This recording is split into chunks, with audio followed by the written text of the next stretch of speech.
Buenas tardes a todos.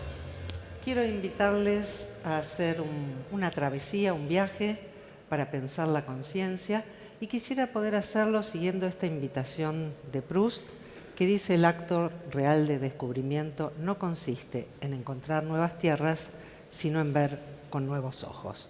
Y yo me permito, es una grosería, pero me permito agregarle a Proust la idea de que siempre que miramos con nuevos ojos vamos a encontrar necesariamente nuevas tierras. El primer momento que quiero compartir con ustedes, yo podría llamarlo el parto de la conciencia. Y es un momento en la modernidad. La noción de conciencia no tenía ninguna importancia histórica antes en nuestra cultura. Y es un momento muy peculiar que voy a tomar solo un aspecto, que es la reflexión de Descartes. Y quiero aclarar que no lo voy a presentar como el malo de la película, aunque no coincida en muchas cosas con él. Fue un grandioso pensador, un padre de la modernidad, y le debemos muchísimo. Pero también, cuando algo se vuelve dogma, termina cerrando aquello que fue abierto. Y ese parto de la razón tiene que ver con que en la época de Descartes, que en algún sentido tiene algo común con la nuestra, se estaba cayendo un modo de vida, se estaba erosionando una forma de pensar. Las nuevas ideas no tenían mucho lugar, y entonces Descartes decidió dudar de todo. Y en ese camino de la duda, empezó dudando de la herencia cultural, de lo que le habían enseñado sus maestros, siguió dudando de su cuerpo, de la existencia misma de su cuerpo.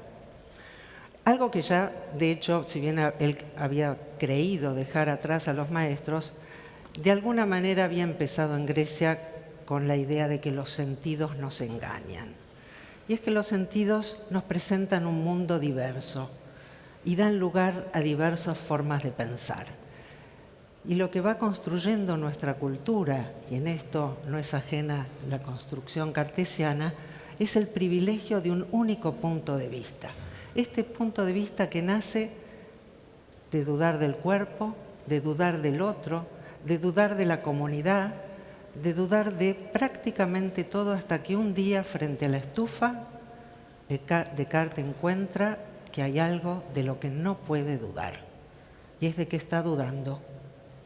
La conciencia de que está dudando. Y ahí es la piedra basal de una nueva certeza que hasta el día de hoy nos acompaña. Pero no debemos olvidar todo lo que dejó en el camino. Si miramos allí, queda de un lado el sujeto y del otro el objeto. Queda del lado un mundo interno completamente separado del mundo externo. Queda la naturaleza a la que el hombre empieza a creer que está enfrentado en lugar de pensar que pertenece a ella. Queda un individuo separado de su comunidad y queda una mente separada del cuerpo. Vamos un poquito más a fondo en esta separación entre el cuerpo y la mente, porque es central para la construcción de esta idea muy peculiar de conciencia, que está muy relacionada con la razón y con el conocimiento, que se va forjando en la modernidad. Y es una idea de que el sujeto, yo, ustedes, cualquiera, refleja el mundo externo tal cual es, como en esa diapositiva. Pero en esa diapositiva, mi ilustrador, Mariano Lucano, todavía puso una persona.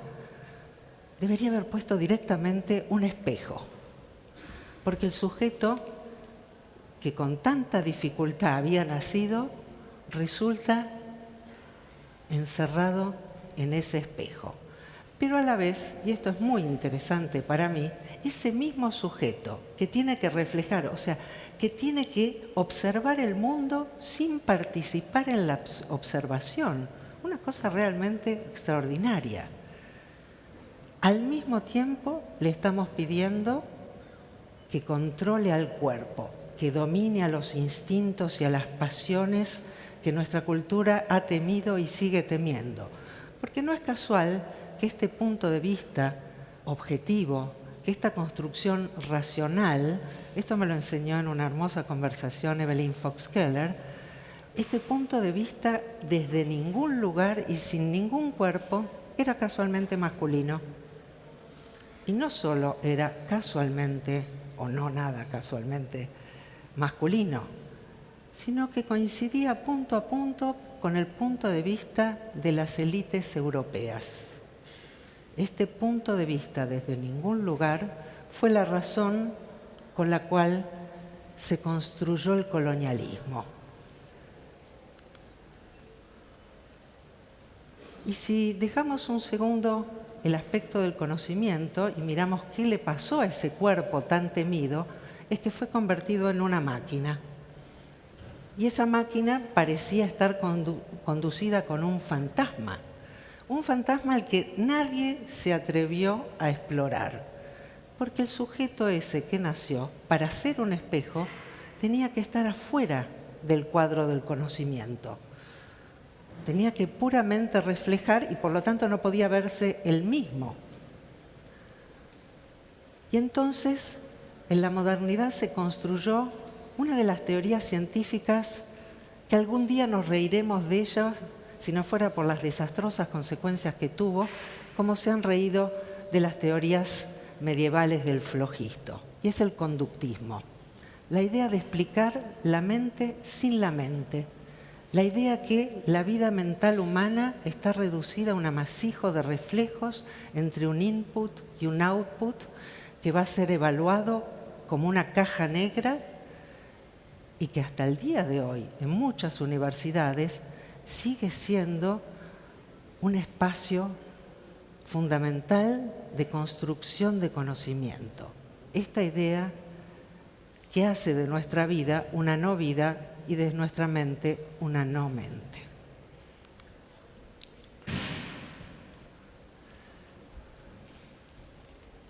La ventaja del conductismo es que directamente eliminó la mente. La puso en una caja negra y se olvidó de ella. Pero hoy en día muchos neurocientíficos, y con esto quiero ser también muy clara, se habla de las neurociencias dicen, o la epistemología dice, o la filosofía dice. Yo nunca las vi hablar a ninguna de ellas. Hablo yo, habla Gabriel dentro de un ratito, habló Diana Mafía esta mañana. Entonces, cuando digo muchos neurocientíficos y muy fuertemente apoyado por un lobby increíblemente poderoso, sobre todo las industrias farmacéuticas, nos prometen hoy que van a explicar la conciencia. Y sin molestarse en ningún momento en considerar que ese propio punto de vista de la objetividad impedía radicalmente mirar la conciencia que estaba mirando. Nos prometen ahora una explicación sin hacerse cargo de ningún problema. Yo voy a ir directamente a lo que creo que es imposible de esa explicación. Están viendo ustedes allí unas ondas sonoras. La física del sonido es una de las áreas menos conflictivas de la ciencia. Casi todo el mundo está de acuerdo que conocemos muy bien la física del sonido. No quiere decir que esto no vaya a cambiar, pero por ahora es el caso. Y ustedes ven ahí unas ondas preciosas que corresponden a una parte de una música que espero que para todos ustedes sea tan maravillosa como para mí.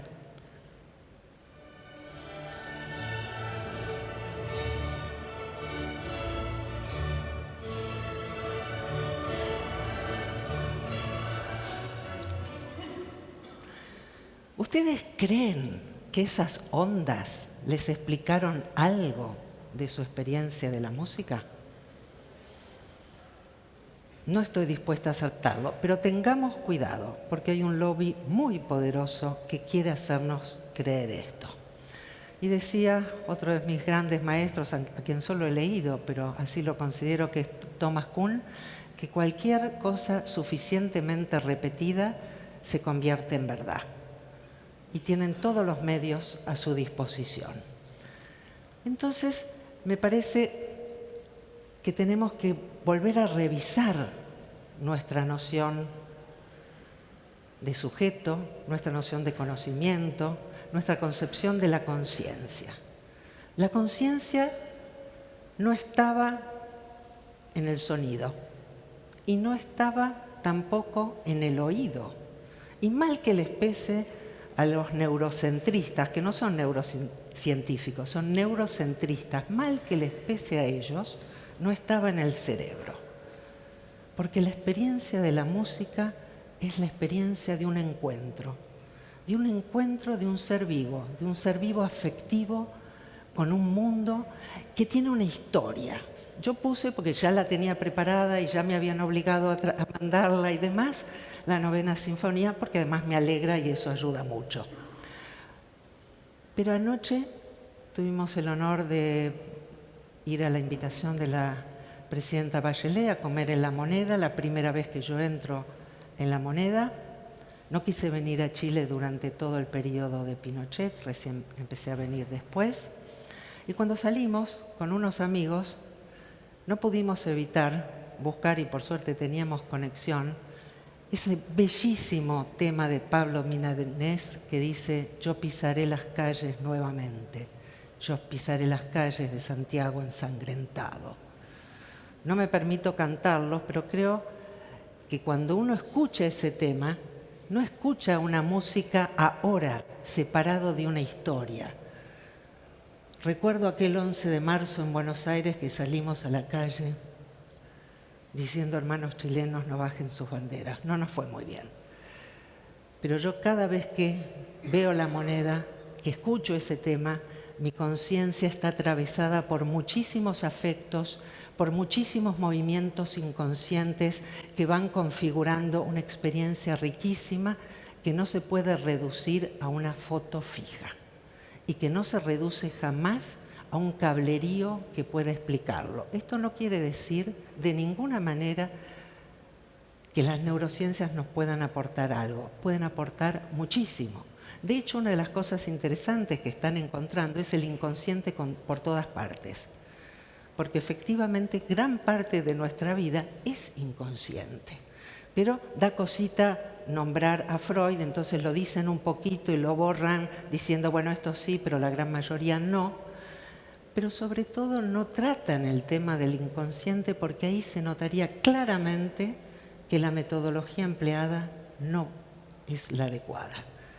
Porque la objetividad fue la imposición de un punto de vista, la negación de que ese punto de vista era un punto de vista entre muchos otros, y un punto de vista que además no podía verse a sí mismo. Por eso una de las dificultades contemporáneas más importantes para mí es cómo volvemos a integrar todo eso que Descartes y sobre todo sus continuadores desarmaron completamente. Cómo integramos el cuerpo, el otro, la presencia viva.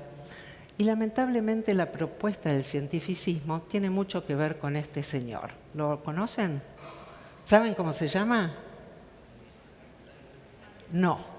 Yo sabía que iba a pasar, estaba todo fríamente calculado. Esta es la criatura.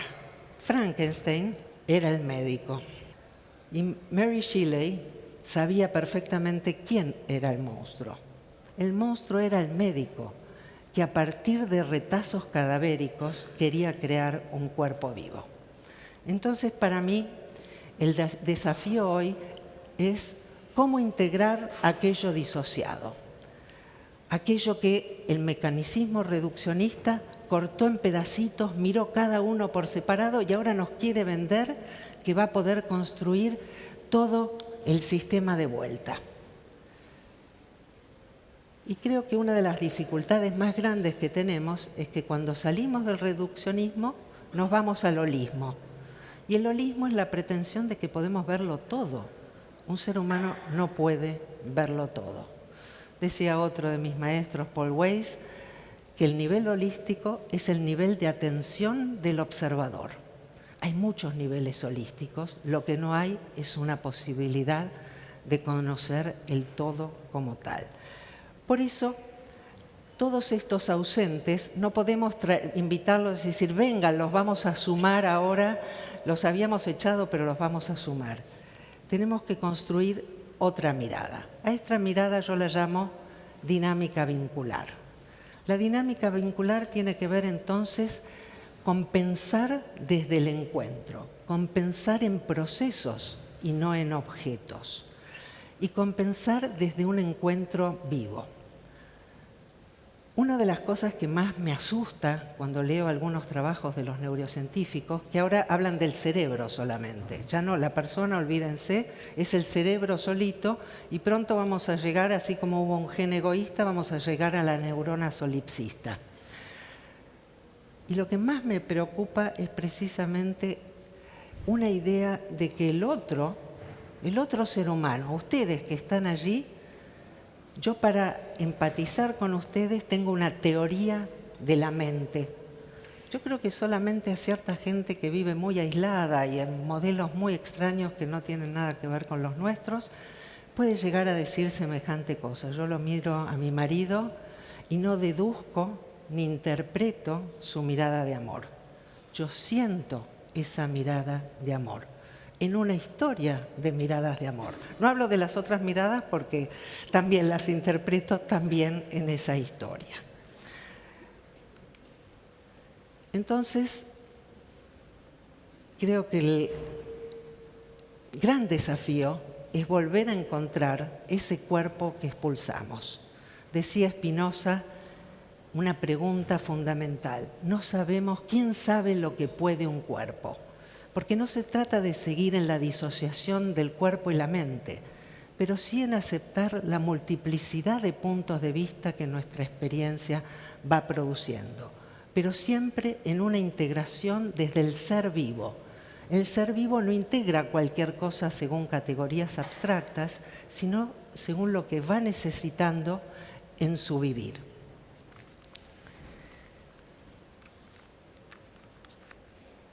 En ese sentido, uno de los aspectos que yo creo que es clave es dar cuenta que cualquier tipo de conocimiento humano solo nos va a mostrar un fragmento, si lo enfocamos en sí mismo.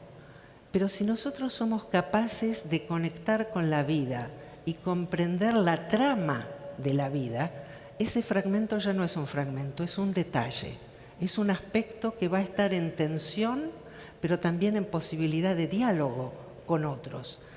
Entonces, creo que el gran desafío de la ciencia contemporánea tiene que ver con salir de las cámaras de eco. Se acusa solamente a Facebook de hacer una cámara de eco. ¿Qué es eso? Que uno solo lee a sus amigos y a todos los que piensan igual y, por supuesto, terminamos todos pensando igual. Creo que el desafío que tenemos, y voy a poner un ejemplo muy específico para entender la conciencia desde dos puntos de vista diferentes. Si nosotros creemos en la objetividad, entonces no hay sujeto, no hay comunidad tampoco, y la ciencia es neutra. Y entonces uno puede investigar y hacer cualquier cosa con su investigación porque todo resultado de allí va a ser neutral. Y esto ha llevado a que, por ejemplo, hablemos del cerebro como si todos nuestros problemas como seres humanos son problemas que existen y que tiene el cerebro y que se arreglan con pildoritas, con cirugía, etc. Hoy muchos de los grandes padecimientos son el burnout, que es el estar quemado por el exceso laboral, el estrés, la depresión, el suicidio, la violencia familiar. Para los cientistas del cerebro nada tiene que ver con esto porque estos son elementos que no pertenecen a su mundo. Todo se trata de una nueva droga, un estudio de la sinapsis y olvidamos que todos estos síndromes han crecido exponencialmente cuando el neoliberalismo contemporáneo destruyó la jornada laboral para crear una jornada que se extiende prácticamente 10 o 12 o 15 horas toda la semana, cuando se destruyen los vínculos familiares, porque la gente está en los lugares de trabajo y esto destruye los vínculos. Entonces, si volvemos a pensar desde la vida, ningún problema humano está ubicado en el cerebro. Ningún problema humano es independiente de nuestro cuerpo vivo, por supuesto, incluido el cerebro en él. Por eso yo quiero terminar esta exposición invitándoles a una aventura de pensar, de salir de la búsqueda de teorías cerradas y explicaciones definitivas, a despedirnos del absoluto junto con Pessoa, que decía: de todo quedaron tres cosas: la certeza de que estaba siempre comenzando, la certeza de que habría siempre de seguir y la certeza que sería interrumpido antes de terminar. Hacer de la interrupción un camino nuevo, hacer de la caída un paso de danza, del miedo una escalera, del sueño un puente, de la búsqueda un encuentro. Por una ciencia con conciencia. Gracias.